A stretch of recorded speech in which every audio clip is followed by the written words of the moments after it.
Jemaat GKP Romangun dan pemuda lainnya, kasih Yesus Kristus.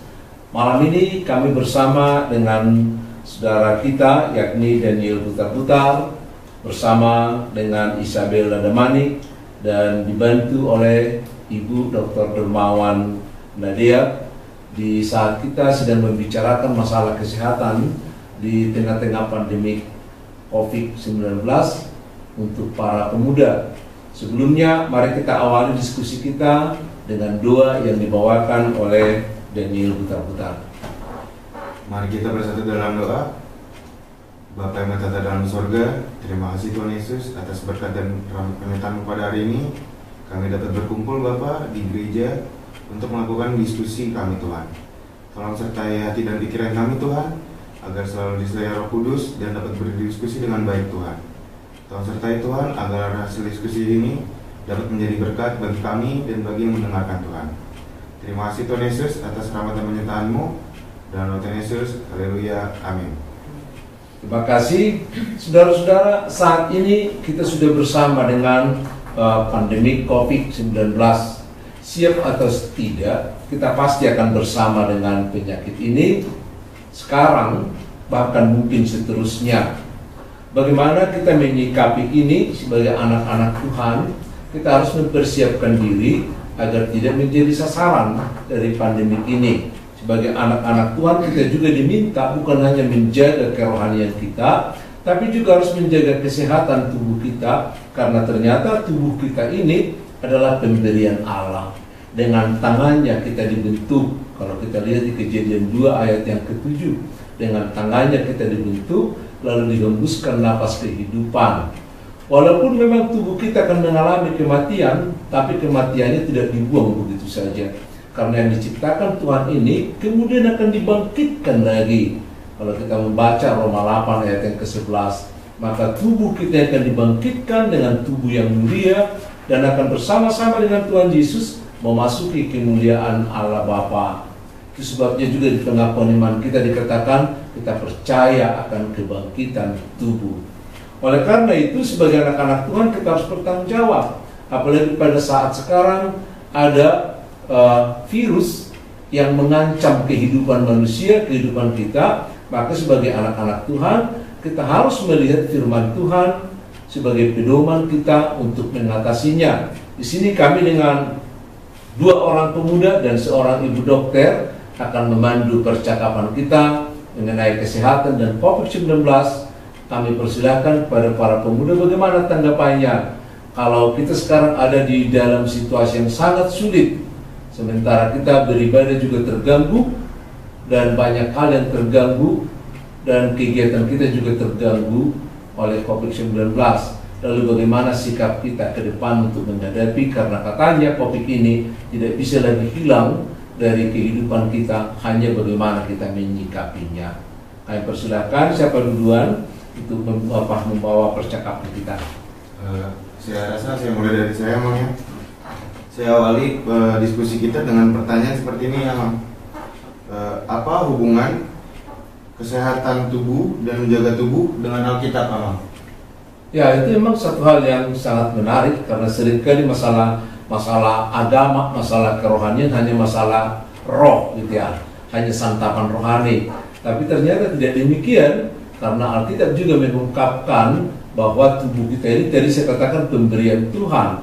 Maka kita juga harus berkewajiban. Siapa yang pernah membaca Alkitab mengatakan bahwa tubuh kita ini akan harus kita jaga? Oke, dari pemuda gimana? Ada yang pernah kita baca mengenai ayat Alkitab bahwa tubuh kita harus kita jaga? Ya, kalau kita lihat misalnya di 1 Korintus 6 ya. 1 Korintus pasal 6 ayat 19 sampai 20, silakan dibuka.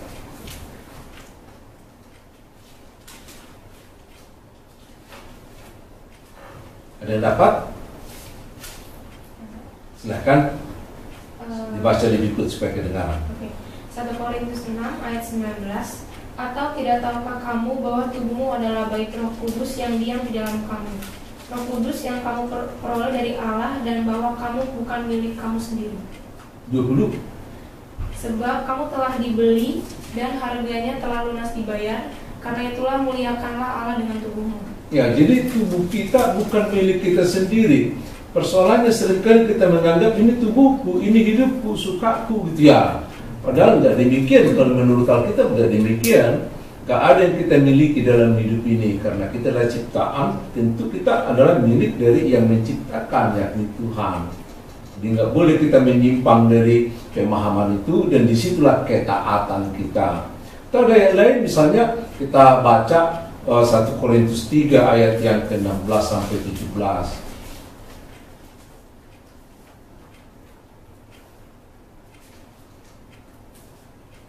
Silakan. 1 Korintus 3 ayat 16 17. 1 Korintus 3 ayat 16 sampai 17. Tidak tahukah kamu bahwa kamu adalah bait Allah dan bahwa Roh Allah diam di dalam kamu? Jika ada orang yang membinasakan bait Allah, maka Allah akan membinasakan dia. Sebab bait Allah adalah kudus dan bait Allah ialah kamu. Ya, jadi satu kesadaran baru bagi kita. Kita selalu menganggap bahwa gereja itulah bait Allah. Ya, atau teman-teman seberang mengatakan masjid sebagai baitullah gitu ya. Tapi sekarang kita diingatkan bahwa bait Allah yang paling terdepan, yang harus kita hargai adalah tubuh kita. Saya selalu melihat di gereja itu benda-benda yang mahal-mahal, yang baik-baik. Orang kalau datang ke gereja itu pakaiannya juga baik-baik, pemberiannya yang terbaik, bahasanya yang terbaik. Berarti kalau ternyata tubuh kita ini lebih baik Allah, kita harus memberikan apa? Yang terbaik dong. Masukan-masukan yang terbaik, tentu masakan yang terbaik juga ya, bukan hanya masakan enak ya, tapi harus makanan yang sehat, karena itulah yang terbaik. Dan minuman juga harus yang sehat, yang terbaik, bukan hanya enak, apalagi yang memabukkan, karena ini tubuh bait Allah. Jadi kita harus menjaga. Di ayat pertama itu, ayat 16 dikatakan, barang siapa membinasakan bait Allah, maka dia akan dibinasakan oleh yang memilikinya. Jadi tubuh kita ini juga kita binasakan kalau kita tidak menjaga, tidak disiplin, kita tidak ikuti aturannya. Karena tubuh kita kan nutrisi yang terbaik yang pernah saya dengar dari seorang dokter, nutrisi terbaik adalah istirahat. Jadi kalau kita tidak cukup istirahat, artinya kita menyia-nyiakan tubuh kita, membunuh tubuh kita. Jadi membunuh diri bukan hanya gantung diri, tapi menyiksa tubuh kita, tidak memberikan yang terbaik bagi dia, berarti kita juga meracuni tubuh kita. Tapi bukan berarti memanjakan ya, memberikan yang terbaik bagi tubuh kita. Itu dari segi istirahat, dari segi makanan, dari segi pemikiran juga. Ya, tubuh kita harus kita kasihani. Karena tubuh kita ini punya kapasitas. Kalau kita memikirkan hal-hal yang di luar dari kemampuan kita, kita kan stres. Kalau habis stres, tingkatannya apa? Ya stroke. Jadi dari stres ke stroke itu adalah bahaya, karena kita terlalu overestimate, membayangkan sesuatu di luar kemampuan kita, memaksakan diri, maka kita menjadi demikian. Maka sebagai anak-anak Tuhan, kita harus melihat ini bagian-bagian dari teks Alkitab tadi, bagaimana kita memelihara tubuh kita. Ini saya bukan sentimen bagi saudara-saudara yang masih merokok, tapi coba pertimbangkan, merokok dengan minum alkohol itu mana lebih baik, apa yang dibawanya, penyakit atau kesehatan? Ya. Jadi nggak usah, saya nggak mau mengatakan Bapak jangan merokok, enggak. Saya ingin katakan kalau itu memang membuatmu bahagia, kalau itu memang membuatmu lebih tambah sehat, menurutmu silahkan.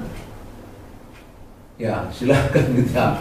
Kalau memang alkohol itu membuatmu lebih bahagia, membuatmu lebih sehat seperti katamu, lebih baik merokok daripada nggak makan gitu ya. Ya silahkan gitu ya. Tapi jangan katakan kami nggak kasih tahu bahwa itu semuanya adalah membunuh diri sendiri, dan akhirnya juga Tuhan marah. Siapa yang membinasakan tubuhnya, akan dibinasakan Tuhan. Maka kesehatan kita harus dijaga dengan disiplin yang tinggi sebagai milik Tuhan. Kira-kira demikian soal kesehatan ini. Masih ada yang perlu kita diskusikan? Terima kasih Om atas responnya, sangat menjawab sekali. Saya ada pertanyaan untuk Ina selaku tenaga medis juga. lebih ke untuk persiapan new normal secara personal sebagai masyarakat yang perlu diketahui dan dipersiapkan itu apa aja ya Iman? Terima kasih ya untuk diskusi kita ini. Jadi untuk jawaban dari Daniel, kita sekarang sudah disebut masa transisi ya, katanya new normal. Nah untuk lebih mudahnya katanya tatanan hidup baru. Jadi tatanan hidup baru yang akan kita lakukan seperti juga tadi kata Amang kan, kita harus menjaga kesehatan kita dengan memasukkan hal-hal yang baik secara jasmani ya, makan, minum yang baik. Nah sekarang ada lagi nih tatanan hidup baru ini menyikapi perkembangan situasi dari penyakit COVID-19, COVID-19 yang kita tahu nggak kelihatan musuhnya. Kalau kelihatan kan bisa ya, misalnya seperti dulu ada flu burung, udah unggas-unggas kita, pokoknya unggas di tempat tertentu gitu ya. Kalau sekarang di mana tuh? Nah, jadi untuk menyikapi tatanan hidup baru ini, terus juga kita ada wacana mau ikut lagi ibadah di gereja. Kita ada 3 hal yang sudah diterapkan oleh pemerintah, dari tenaga kesehatan juga, yaitu yang pertama adalah jaga jarak lebih dari 1 meter, kemudian gunakan masker, dan yang ketiga cuci tangan. Jaga jarak kita udah tahu kapasitas gereja nanti kurang dari 50%, nanti kita akan mengatur bangkunya gitu ya. Jaga jarak di transportasi umum, di gedung-gedung pertemuan. Kita sekarang membahasnya khusus yang di kebaktian ya.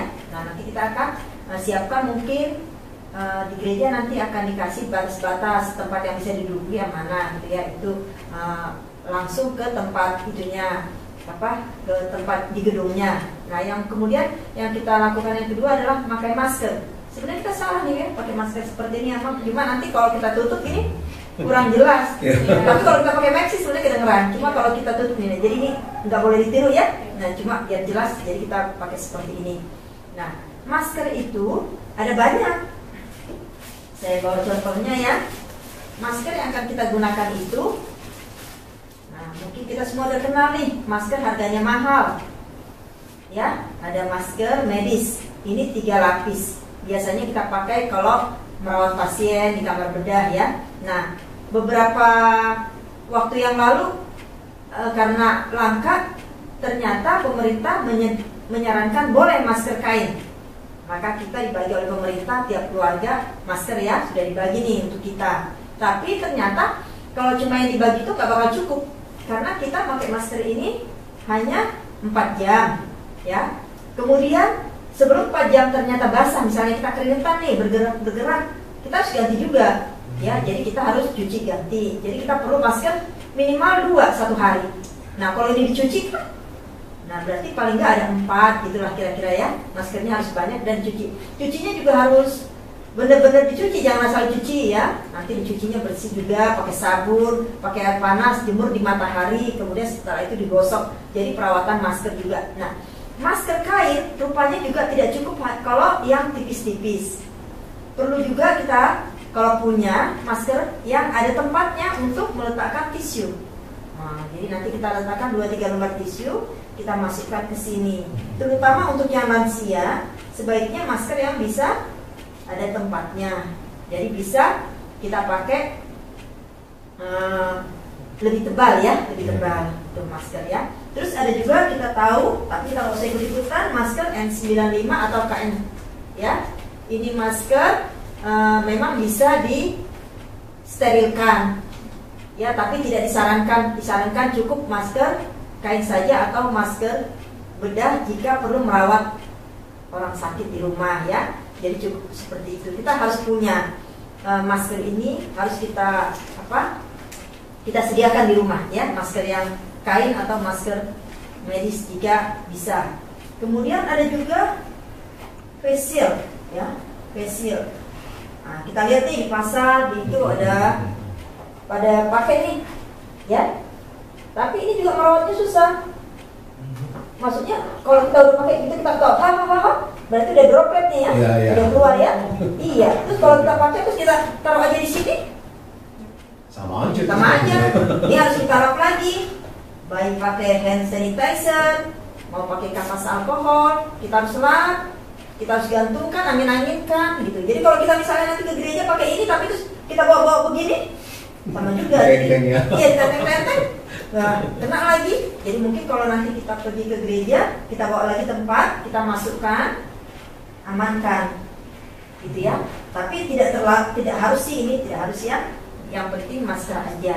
Terus kemudian kita punya juga yang ketiga pakai cuci tangan. Nah, cuci tangan itu ada dua. Ada yang pakai sabun dan ada yang pakai hand sanitizer.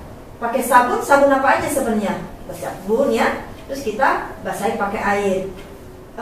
Kapan kita pakai sabun, kapan kita pakai hand sanitizer itu kalau tangan kita terlihat kotor ya, terlihat kotor, misalnya kita harus pegang sesuatu yang kotor, kita cuci pakai sabun. Ya, pakai sabun dengan air mengalir. Itu antara 30 detik dan 60 detik ya. 40 detik, 60 detik ya. Kalau pakai hand sanitizer, kalau tidak terlalu kotor, kita pakai.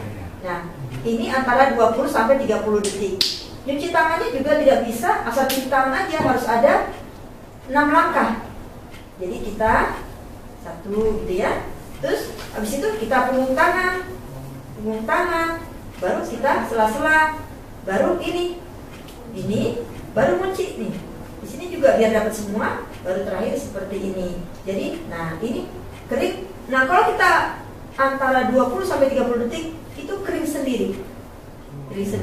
Kalau belum kering berarti belum cukup lama. Belum kering. Berarti kalau sampai 20-30 detik itu kering sendiri dan berbasis alkohol 70%. Nanti kita lihat hand sanitizer kita. Nah, jadi kalau kita pergi ke gereja, nggak usah sibuk kita harus seperti apa ya. Kita kan ke gereja pakai baju bagus. Karena ini masa transisi, usahakan kita dari rumah ke gereja langsung gitu ya. Jadi bajunya bagus nih, nggak kotor-kotor lagi. Jangan dari mana dulu baru ke gereja. Jadi nanti kita sampai di gereja mungkin kita nggak semuanya punya fasilitas tempat cuci tangan. Jadi dengan hand sanitizer aja kita udah cukup, ya kan? Udah cukup, masing-masing kita bersih. Karena apa? Contohnya begini, kalau saya pergi jalan-jalan dari pasar dulu baru ke gereja, baju saya yang bagus dari rumah ini, yang rapi dari rumah ini, yang bersih, yang udah saya setrika, berarti kan udah terkena orang-orangnya. Jadi saya bawa lagi, berarti baju saya udah kotor dong datang ke gereja. Tapi kalau saya dari rumah, misalnya, ya bagaimana dengan yang naik kendaraan umum? Yang naik kendaraan umum kan sekarang dijarak-jarakin. Nah, paling tidak kalau kita pun naik kendaraan umum, tentu kita udah kena juga. Tapi karena kita nanti di sana berjarak, sampai di gereja kita juga berjarak, kita nggak kena. Tapi kita mungkin pegang apa, ya kan? Itulah makanya kita pakai hand sanitizer. Terus kemudian perlu diingat bahwa jangan pikir orang lain yang akan menularkan ke kita. Yang perlu kita pikirkan adalah mungkin saya akan menularkan ke orang lain gitu. Bagaimana kita baliknya seperti itu aja. Kita berpikir seperti itu namanya. Jadi mungkin saya akan menularkan ke orang lain. Oleh karena itu, karena kan kita semua bisa menjadi orang tanpa gejala ya, OTG. Jadi kalau seperti itu, baiklah saya menyikapi, saya tidak akan menularkan ke orang lain. Saya pakai masker dengan benar, ya kan? Saya pakai masker dengan benar, berjarak dengan orang lain. Kira-kira seperti itu. Jadi supaya saya tidak menularkan ke orang lain. Kalau saya berpikir nanti, wah orang itu akan menularkan ke saya, gitu kan? Kita seolah-olah menyalahkan orang lain. Padahal yang penting kita dulu kita udah aman.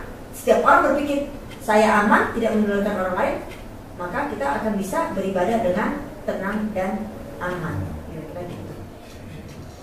Ya, sangat luas sekali ya. Sebenarnya sudah lama kita pakai sanitizer, tapi tidak dijelaskan seperti itu. Tidak sedikit. Ada yang pakai sanitizer jadi kesini.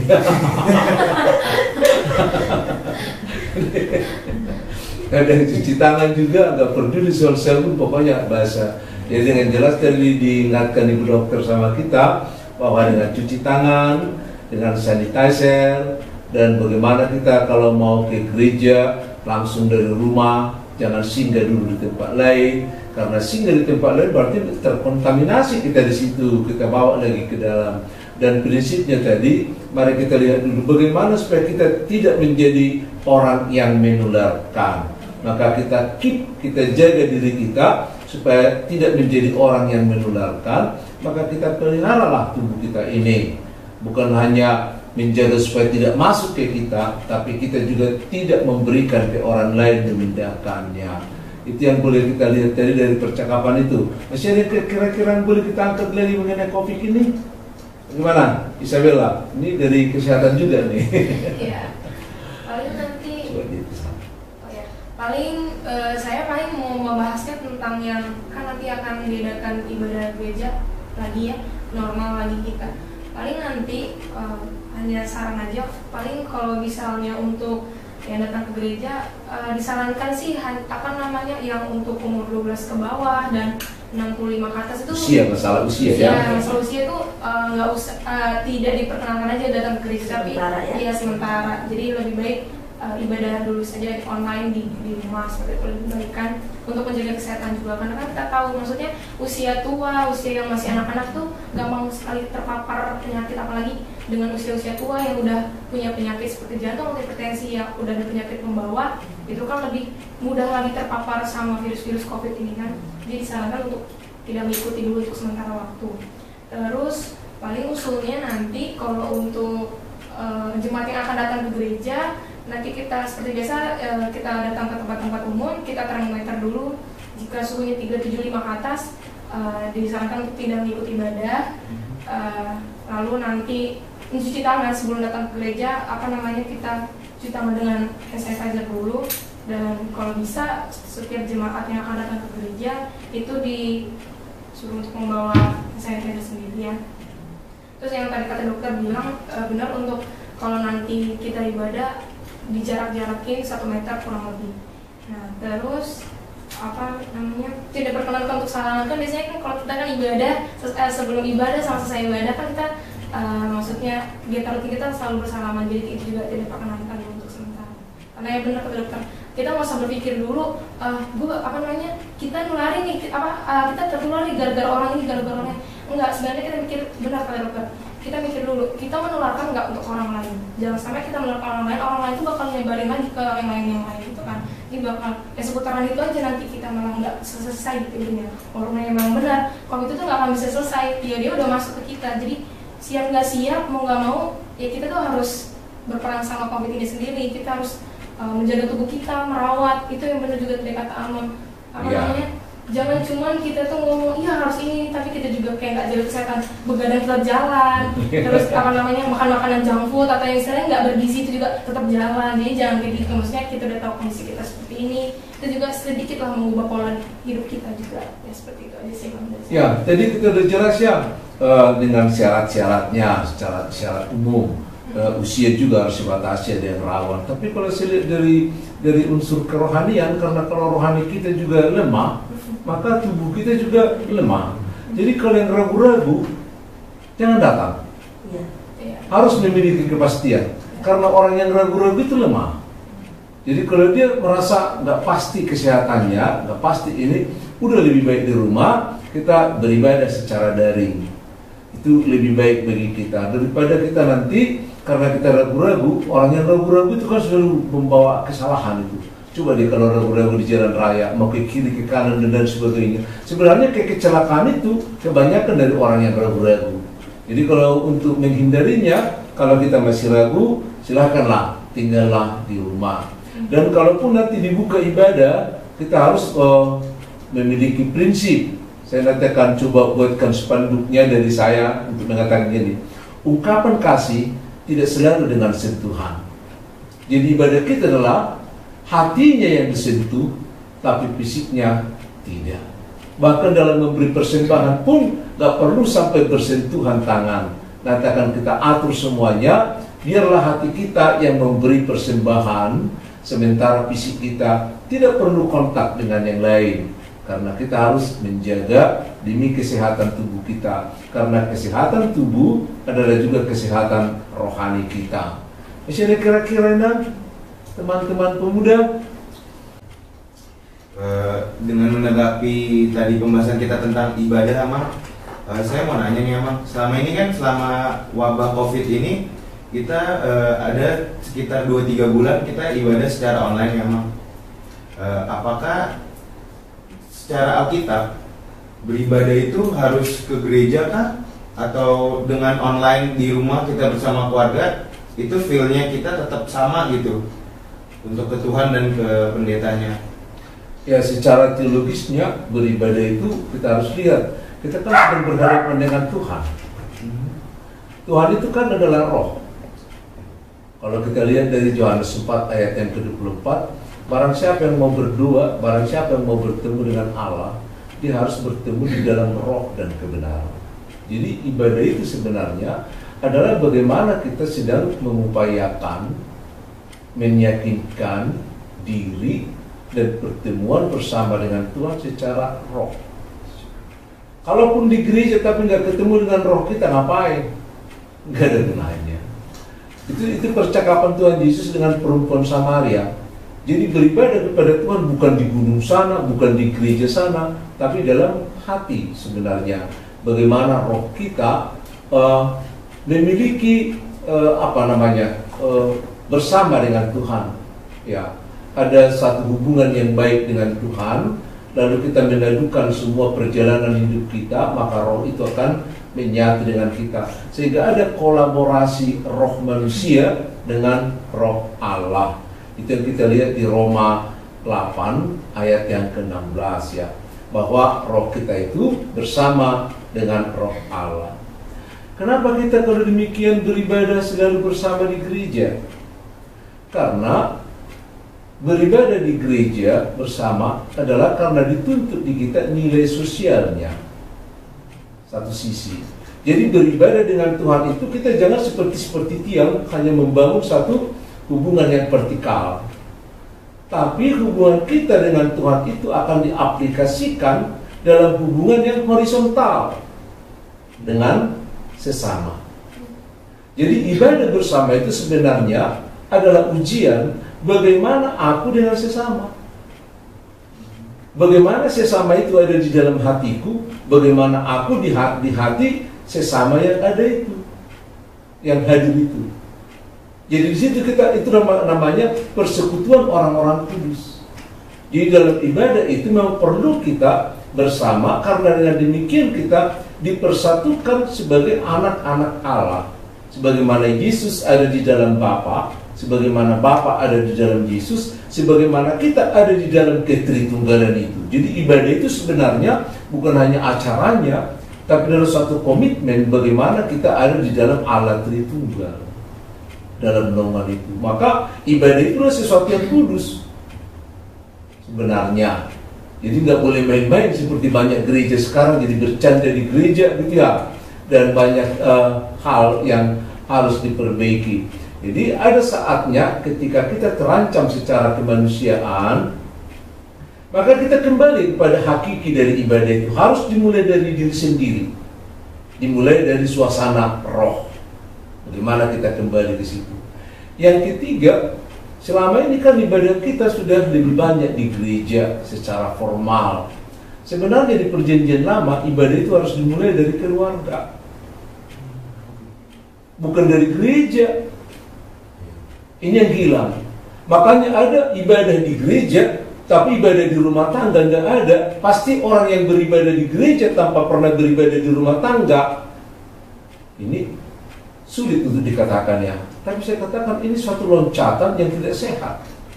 Kalau untuk mengatakan itu kemunafikan. Bagaimana mungkin aku beribadah di gereja dengan orang lain, sementara aku di rumah tangga nggak beribadah dengan keluarga, nggak berdoa bersama. Coba kita lihat Ulangan pasal 6 ayat yang ke-7 dan yang ke-8. Maka di rumah tangga itu menjadi inti dari ibadah itu. Bagaimana kita dengan anak-anak, bagaimana anak-anak bersama dengan kita, dengan keluarga, bagaimana suasana rumah tangga kita menjadi gereja, ada ornamen-ornamennya. Kalau kita bisa lihat Ulangan pasal yang ke-6 ayat yang ke-6 boleh.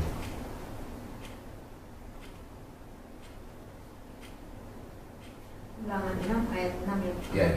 Apa yang kuperintahkan kepadamu pada hari ini haruslah engkau perhatikan. Seterusnya, haruslah engkau mengajarkannya berulang-ulang kepada anak-anakmu dan membicarakannya apabila engkau duduk di rumahmu, apabila engkau sedang dalam perjalanan, apabila engkau berbaring, dan apabila engkau bangun.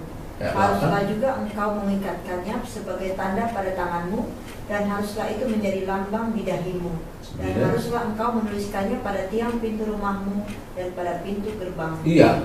Jadi rumah tangga kita juga adalah gereja. Rumah kita itu ornamennya ornamen rohani ya. Nah, itu yang saya lihat hilang.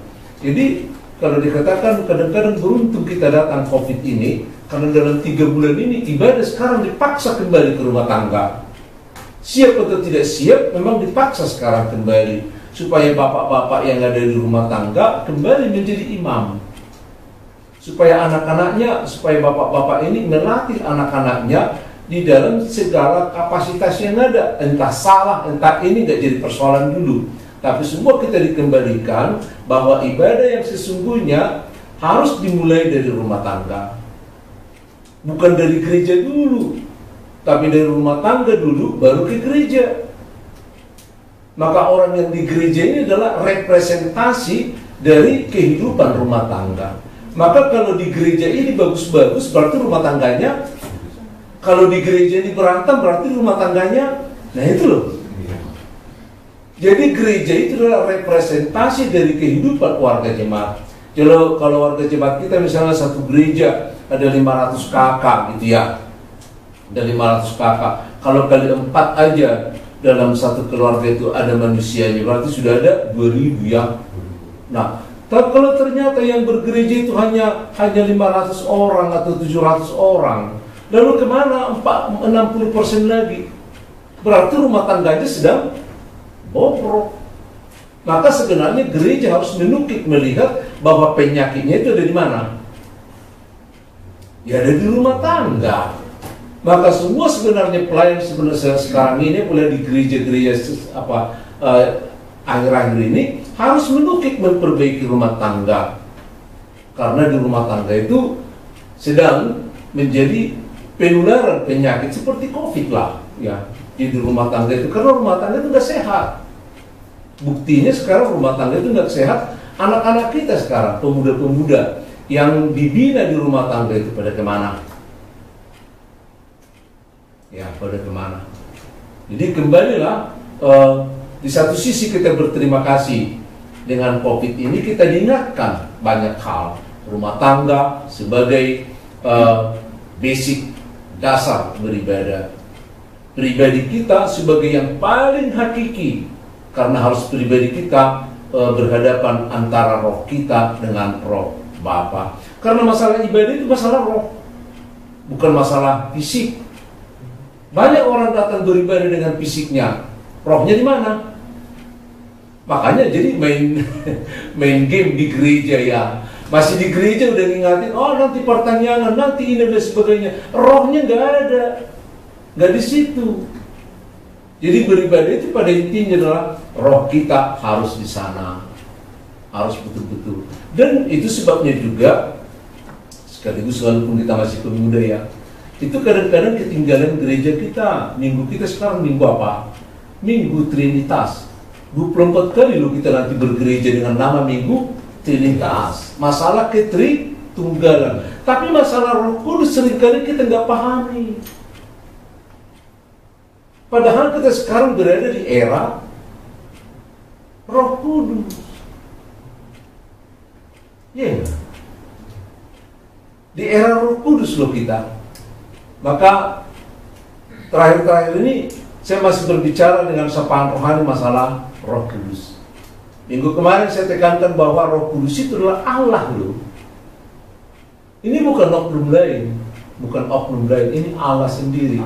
Minggu ini saya tekankan, ayo kita lihat tuntunan Roh Kudus. Jadi Roh Kudus itu adalah pribadi. Yang paling menonjol kemarin kita lihat adalah bagaimana Paulus itu tadinya mau melayani ke Britinia, tapi Roh Kudus mengatakan jangan ke sini, ke sana kalian gitu loh. Roh Kudus loh. Jadi bagaimana Paulus mendengar suara Roh Kudus itu? Bagaimana dia diarahkan? Apakah hanya Paulus seperti itu? Enggak. Roh Kudus meminta kita mendengar dia gitu loh. Dengarkan aku gitu ya. Maka mendukakan Roh Kudus adalah tidak mendengar dia berbicara di situ. Jadi Minggu Trinitas adalah minggu bagaimana kita sebenarnya berbicara mengenai tuntunan Roh Kudus. Mudah-mudahan ke minggu-minggu depan juga sapaan rohani kita masih kami bawakan masalah tuntunan Roh Kudus dalam perjalanan hidup kita. Bagaimana Petrus dituntun? Bagaimana saya persiapkan untuk hari Senin? Bagaimana seorang lansia, ya lansia Simeon, dituntun Roh Kudus untuk bertemu dengan Mesias. Dituntun dia di tempat, di waktu, di situasi yang tidak tepat, tapi Roh Kudus menuntunnya. Maka kita juga demikian. Roh Kudus itu luar biasa. Jadi khususnya bagi para pemuda, memang ini berbanding terbalik ya. Ketika tubuh kita kuat, kita tidak memperhatikan hal-hal lain di balik itu. Maka orang-orang muda paling sulit diajak berbicara mengenai Roh Kudus karena fisiknya masih kuat, pikirannya masih cerah, ya kan? Jadi susah dianggap tunduk kepada Roh Kudus. Tapi mudah-mudahan dengan pertemuan kita ini nanti akan kita melihat apa sih bahasa, apa yang dimaksud, apa yang diarahkan Roh Kudus dalam persekutuan kita, khususnya dalam COVID ini. Kita akan menemukan itu. Dan pasti Roh Kudus berbicara karena Allah mau berbicara menengahi kita. Kira-kira demikian. Masih ada? Saya kira kita sudah membahas beberapa topik ya dalam pertemuan ini. Saya kira perlu kita mengambil satu statement, closing statement. Apa yang mau kita tawarkan kepada jemaat, pada kaum muda yang mendengar kita, yang menanti dengan setia. Sekarang kita berikan komitmen terakhir dari percakapan kita. Siapa yang membawakannya? Oke, saya mewakili anak muda, kaum anak muda, dan sebagai salah satu tenaga kesehatan untuk teman-teman semua, untuk selalu menjaga kesehatan, untuk selalu memakai masker jika berada di luar, lalu selalu mencuci tangan sebelum dan sesudah berkontak atau ingin makan, itu harus selalu setia untuk cuci tangan. Lalu juga selalu menjaga jarak dan selalu menjaga kesehatan juga untuk makan dan segala yang lainnya. Pokoknya harus tetap dijaga. Dan diharapkan saat pemerintah untuk mengatakan peraturan itu mohon ditaati, itu aja, mohon ditaati, karena ini bukan untuk kesehatan tenaga medis saja atau beberapa orang doang, tapi ini untuk kita semua gitu. Itu aja sih kalau dari saya. Terima kasih. Kita akhiri pertemuan kita. Telah diambil untuk kita komitmen sebagai anak-anak Tuhan yang harus mengambil sikap melalui percakapan kita di malam hari ini.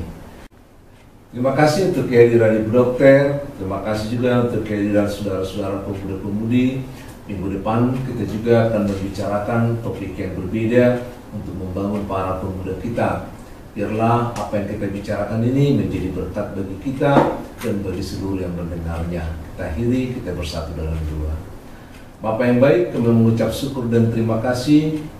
Kami rasakan bahwa Engkau turut bekerja dalam segala hal, sehingga ketika kami tidak menyukai kehadiran COVID ini, tapi Tuhan memberi kami kesempatan berkreasi, sehingga kami boleh membuat sesuatu yang berbeda, dan kami juga bisa memacu diri kami, persekutuan kami, memberikan yang berbeda untuk kemuliaan Tuhan, dan juga kepada jemaat-Mu. Biarlah Tuhan, kami semakin dimampukan untuk menghadapi dan memberikan yang terbaik dari situasi yang terburuk yang boleh kami hadapi. Terimalah doa kami ini yang boleh kami sampaikan dalam nama anak-Mu Tuhan Yesus Kristus, Tuhan kami. Sama-sama kita persembahkan doa Bapa kami. Bapa kami yang di surga, dikuduskanlah nama-Mu, datanglah kerajaan-Mu, jadilah kehendak-Mu di bumi seperti di surga. Berikan kami pada hari ini makanan kami yang secukupnya, dan ampuni kami akan kesalahan kami, seperti kami juga mengampuni orang yang bersalah pada kami. Dan jangan membawa kami ke dalam pencobaan, tapi lepaskan kami daripada yang jahat, karena Engkau yang punya kerajaan dan kuasa dan kemuliaan sampai selama-lamanya. Amin. Kasih karunia Yesus Kristus, kasih setia Allah Bapa dan persekutuan Roh Kudus menyertai dan memberkati kita sekalian. Amin. Shalom Melehem untuk kita.